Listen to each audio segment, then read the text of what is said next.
এবার নিজের তৈরি করা আইনে নিজেই ফেঁসে যাচ্ছেন বাংলাদেশের ক্ষমতাচ্যুত সাবেক প্রধানমন্ত্রী শেখ হাসিনা। এই আইনটি করার জন্য হাসিনা নিজেই অনেক মরিয়া ছিলেন।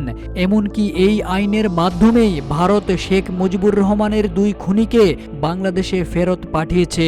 তাহলে ভারত এবার হাসিনাকেও বাংলাদেশে পাঠাতে পারবে। 2013 সালে বাংলাদেশ ভারতের মধ্যে একটি বন্দি বিনিময় চুক্তি হয়, যা শেখ হাসিনা নিজেই চুক্তিটি সম্পন্ন করেন। দেশের বাইরে থেকে দ্রুত অপরাধীদের ফিরিয়ে আনতে 2016 সালে আইনটি সংশোধন করা হয়। তারপরেই বাবার 2 খুনিকে দেশে এনে বিচারের সম্মুখীন করে সফল হন শেখ হাসিনা। 2009 সালে আওয়ামী লীগ যখন ক্ষমতায় আসে, তখন হাসিনার মূল টার্গেটই ছিল তার পরিবারের খুনিদের বিচার করা।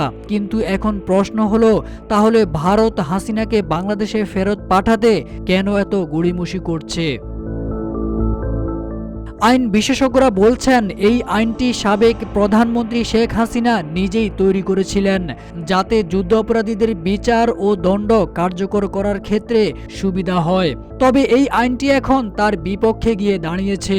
শেখ হাসিনার একাধিক পদক্ষেপের কারণে চুক্তিটির কার্যকারিতা প্রশ্নবিদ্ধ হলেও সরকার বিরোধী রাজনৈতিক দলের নেতারা অযাচিত নির্যাতনের শিকার হয়েছেন।